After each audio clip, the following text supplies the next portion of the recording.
Grand new year sale already ఉన్న తక్కువ తరుగులో ఇంకా 1% తక్కువ. డైమండ్ జ్యువెలరీ క్యారెట్ కు 5000 తక్కువ. ఈ ఆఫర్ జనవరి 1 వరకు మాత్రమే.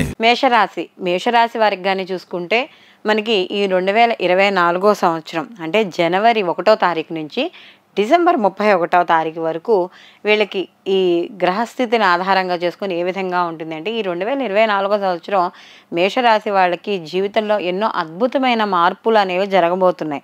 అంటే గత కొంతకాలంగా వీళ్ళు ఏవైతే కొన్ని వ్యాపారాల్లో కావచ్చు, ఉద్యోగాల్లో కావచ్చు, కుటుంబంలో కావచ్చు, ఏవైతే ఇబ్బందులు పడుతున్నారో ఆ ఇబ్బందులన్నింటికీ కూడా ఈ 2024 సంవత్సరం మేషరాశి వాళ్ళకి ఒక ఫుల్ స్టాప్ అనేది ఇవ్వబోతోందనమాట.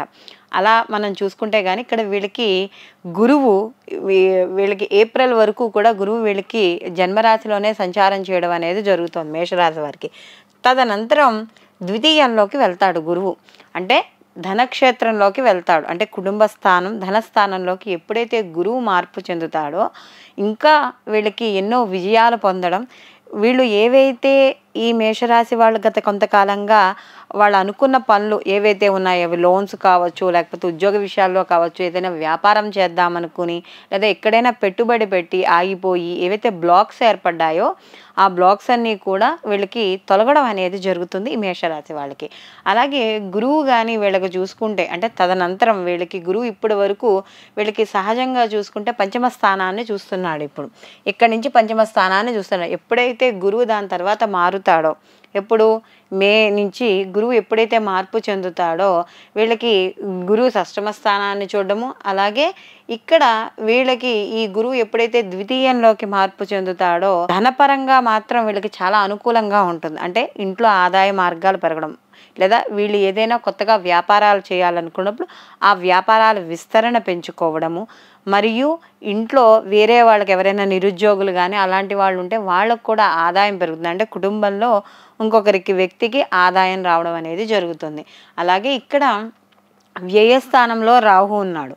అంటే మళ్ళీ ఇప్పటి వరకు అది కూడా ఇప్పటి వరకు వీళ్ళకి ఈ వ్యయస్థానంలో రాహు అనేది ఈ సంవత్సరం అంతా కూడా వీళ్ళకి కంటిన్యూ అవుతూనే ఉంటుంది వీళ్ళకి. కాబట్టి వీళ్ళకి ఎప్పుడైతే వ్యయస్థానంలోకి రాహు ఉన్నాడో మన సహజంగా ఏం చెప్తామంటే విదేశీయానము, ఖర్చులు, హాస్పిటలైజేషను, స్థానచలనాలు, దూర ప్రయాణాలు ఇలాంటివన్నీ కూడా మనకి 12th హౌస్ చెప్పడం అనేది జరుగుతుంది. ఎప్పుడైతే రాహు అక్కడ ఉన్నాడో వీళ్ళకి విదేశీ పరంగా వీళ్ళకి డబ్బులు చేకూరడం, అంటే వీళ్ళు చేసే అంటే వీళ్ళు ఇక్కడ ఉన్నా కూడా వేరే వాళ్ళ ద్వారా విదేశాల్లో ఏదైనా చిన్న చిన్న పెట్టుబడులు పెట్టి వ్యాపారాలు చేస్తున్నా మొత్తం మీద లేకపోతే విదేశాల నుంచి కొంత ఆదాయం అనేది వీళ్ళకి ఈ మేషరాశి వాళ్ళకి ఈ 2024 సంవత్సరంలో రావడం అనేది జరుగుతుంది. అందులో తదనంతరం అంటే ఎప్పుడైతే ఈ గురువు కూడా మార్పు చెందుతాడో మే నుంచి కూడా ఇంకా అద్భుతంగా ఉండడం, అంటే ఇప్పుడు వచ్చే లాభాలతో పోలిస్తే ఏప్రిల్ తర్వాత మరిన్ని లాభాలు పొందడం అనేది జరుగుతుంది. అలాగే ప్రైవేట్ ఉద్యోగస్తులకు కావచ్చు, అలా ప్రభుత్వ రంగంలో పనిచేస్తున్న వాళ్ళకి కావచ్చు, వీళ్ళందరికీ కూడా చాలా అనుకూలంగా ఉంటుంది అని ఖచ్చితంగా చెప్పవచ్చు. అలాగే ఇక్కడ శని భగవానుడు కూడా వీళ్ళకి ఈ సంవత్సరం అంతా కూడా లాభస్థానంలో సంచారం చేయడం అనేది జరుగుతుంది. ఎప్పుడైతే శని భగవానుడు లాభస్థానంలో సంచారం చేస్తూ వీళ్ళకి తృతీయ దృష్టితో వీళ్ళ రాశిని చూస్తున్నాడు. అయితే ఇక్కడ ఎప్పుడైతే తృతీయ దృష్టితో రాశిని చూస్తున్నాడో మరియు ఇక్కడ వీళ్ళ పంచమ స్థానాన్ని కూడా చూడడం అనేది జరుగుతుంది. సంతాన విషయాల్లో గురువు జన్మలో ఉన్నంతసేపు కూడా కొద్దిగా వాళ్ళ చదువు విషయాల్లో కావచ్చు, లేదా వాళ్ళు ఏదైనా స్థిరత్వం అంటే వాళ్ళకి జీవితంలో విద్యలో కావచ్చు, ఉద్యోగంలో కావచ్చు అయిపోతోంది, అయ్యో పిల్లలకి ఇంకా ఉద్యోగం రాలేదే, లేకపోతే పిల్లలకి ఇంకా వివాహం కాలేదే, ఇలాంటి విషయాల్లో కొద్దిగా ఏప్రిల్ వరకు కాస్త ఆందోళన అనేది ఉంటుంది. తదనంతరం మాత్రం ఎవరైతే సంతాన విషయాల్లో ఉన్నారో మంచి శుభవార్తలు వినడం అనేది ఖచ్చితంగా జరుగుతుంది. అలాగే ఇక్కడ ఎప్పుడైతే గురువు వీళ్ళకి ఈ స్థానంలో ఉండి రాహు ఇక్కడ ఉన్నాడో, ఇక్కడ మనకి చూసుకుంటే శని భగవానుడు కర్మకారకుడు కాబట్టి అట్లాంటి కర్మకారకుడు కూడా లాభస్థానంలో ఉండడం వల్ల వీళ్ళు కొన్ని అంటే ప్రయత్నపూర్వకంగా కొన్ని ధర్మబద్ధమైన కార్యక్రమాలు చేయడం అనేది జరుగుతుంది. ఆధ్యాత్మిక కార్యక్రమాల్లో పాల్గొంటారు. ఎప్పుడైతే ద్వితీయ స్థానంలో గురువు కూడా మార్పు చెందాడో వీళ్ళు ఈ సంవత్సరంలో శుభ కార్యక్రమాలు చేయడం, అంటే ఇంట్లో ఎవరైనా వివాహం కాని వాళ్ళు ఉంటే వాళ్ళకి వివాహాలు అవ్వడం, అలాగే ఏదైనా ఒక తీర్థయాత్రలకు వెళ్ళడం, తీర్థక్షేత్రాలు దర్శనం చేసుకోవడం, అందులో వీళ్ళకి షష్టమ స్థానంలో కేతువు కూడా ఉన్నాడు.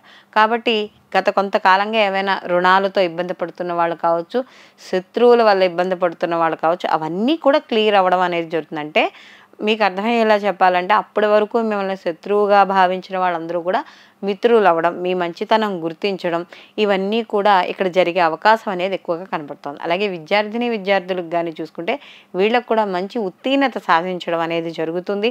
వీళ్ళు ఏదైతే పోటీ పరీక్షల్లో పాల్గొంటున్నారో వాటిలో కూడా విజయం సాధిస్తారు. అలాగే వీళ్ళు ఏదైనా ఎక్కడికైనా దూర ప్రాంతాలకు కానీ లేదా విదేశాలకు కానీ ఏదైనా వాళ్ళకి నచ్చిన కోర్సుల్లో వాళ్ళకి నచ్చినట్టుగా చేయాలనుకున్న విద్యార్థులు ఎవరైనా ఉన్నారో వాళ్ళకు కూడా అనుకూలంగా మనకి ఈ 2024 సంవత్సరం మేషరాశి వాళ్ళకి చాలా కలిసి రావడం అనేది జరుగుతోంది. అలాగే ముఖ్యంగా ఇక్కడ ఏవైతే వీళ్ళకి ముఖ్యంగా చూసుకున్నప్పుడు ఇక్కడ శని భగవానుడి యొక్క లాభస్థానంలో ఉండడం వల్ల అన్ని రంగాల వారికి అంటే సినీ కళ రాజకీయ రంగాల్లో ఉన్న వాళ్ళందరికీను అలాగే లలిత కళలు చిన్న చిన్న వ్యాపారస్తులు చేసుకునేవారు అంటే చిన్న తరహా పరిశ్రమల వాళ్ళకి సెల్ఫ్ ఎంప్లాయ్మెంట్ ఎవరైతే ఉన్నారో వాళ్ళందరికీ కూడా అన్ని రంగాల వారికి కూడా వాళ్ళు ఏవైతే మార్గాల్లో వెళ్తున్నారో ఆ మార్గాల్లో అన్నింటి వీళ్ళు విజయం సాధించడం అనేది మనకి ఈ సంవత్సరం అనేది కనబడుతోంది. అలాగే ఇక్కడ ముఖ్యంగా ఈ సంవత్సరం మొత్తం కూడా ఈ మేషరాశి వాళ్ళకి కానీ చూసుకుంటే గురువు మరియు శని మాత్రం అత్యద్భుతమైన ఫలితాలను మాత్రం ఇవ్వడం అనేది ఇక్కడ జరుగుతోంది. అలాగే ఎవరైతే హయ్యర్ ఎడ్యుకేషన్ గురించి చేస్తున్నారో వాళ్ళందరికీ కూడా శుభ ఫలితాలను వాళ్ళు అంటే హయ్యర్ ఎడ్యుకేషన్ అయిపోయి వెంటనే ఉద్యోగం రావాలి అని అనుకున్న వాళ్ళకి మాత్రం వాళ్ళు అనుకున్న ఏదైతే అర్హతలతో అంటే వాళ్ళు ఏదైతే కంపెనీల్లో అనుకున్నారో వాటిల్లో కూడా ఉద్యోగాలు రావడం అనేది జరుగుతుంది. అలాగే ఈ మేషరాశిలో స్త్రీలు ఎవరైతే ఉన్నారో ఆ స్త్రీలు వాళ్ళు చేసే ఉద్యోగం కావచ్చు వ్యాపారం కావచ్చు ఏదైనా సరే వాటిల్లో కూడా మంచి ఉన్నతి సాధిస్తారు. సమాజపరంగా కీర్తి గౌరవ ప్రతిష్టలు పెరుగుతాయి. మీకంటూ ఒక ఐడెంటిటీ అనేది వస్తుంది. ముఖ్యంగా మేషరాశి వాళ్ళకి కానీ చూసుకున్నప్పుడు ఈ సంవత్సరం అంతా కూడా గత సంవత్సరంతో పోలిస్తే వీళ్ళకి అనారోగ్య సమస్యలు కొంత ఊరట లభించడం అంటే కొంతకాలంగా ఏవైనా దీర్ఘకాలికంగా కానీ ఏవైనా అనారోగ్య సమస్యలతో బాధపడుతున్న వాళ్ళకి ఈ 2024 సంవత్సరం వీళ్ళకి అనారోగ్యాల సమస్యల నుండి బయటపడడం అనేది జరుగుతుంది. మొత్తం మీద ఈ రాశిలో ఎవరైతే స్త్రీలు కానీ పురుషులు కానీ ఉన్నారో వాళ్ళకి వివాహం అయ్యే సూచనలు కూడా ఈ సంవత్సరం లేదా వాటికి సంబంధించిన విషయాలు ముందుకెళ్ళడం అభివృద్ధి ఇవన్నీ కూడా ఈ మేషరాశి వాళ్ళకి ఈ 2024 సంవత్సరంలో మనకి కనబడుతోంది. మొత్తం మీద వీళ్ళు ఎక్కువగా దైవ బలాన్ని పెంచుకుంటూ ఆహార నియమాలు మాత్రం తప్పనిసరిగా ఈ యొక్క మేషరాశి వాళ్ళు పాటించాలి. మిగిలిన అన్ని విషయాల్లో మాత్రం వీళ్ళకి ఈ సంవత్సరం అనేది తిరుగులేదు. వీళ్ళు ఈ సంవత్సరం అంతా కూడా దుర్గారాధన ఎక్కువగా చేయడం అలాగే ఏప్రిల్ వరకు గురువు జన్మలో ఉంటాడు కాబట్టి కాస్త శనగలు ఏమైనా నానబెట్టి గోవుకు తినిపించడం లేదా పసుపు రంగు పళ్ళు లాంటివి ఏమైనా దొరికితే అవి గోవుకి తినిపించడం లేదా ఎవరికైనా దానం ఇవ్వడం ఇలాంటివి చేయడం ద్వారా వీళ్ళు ఏవైనా మధ్యలో వచ్చే చిన్న ఏవైనా మనకి అడ్డంకులు వచ్చినా కూడా అవి తొలగడం అనేది జరుగుతుంది. సర్వేజన సుఖినో భవంతు. లోకా సంస్థ సుఖినో భవంతు.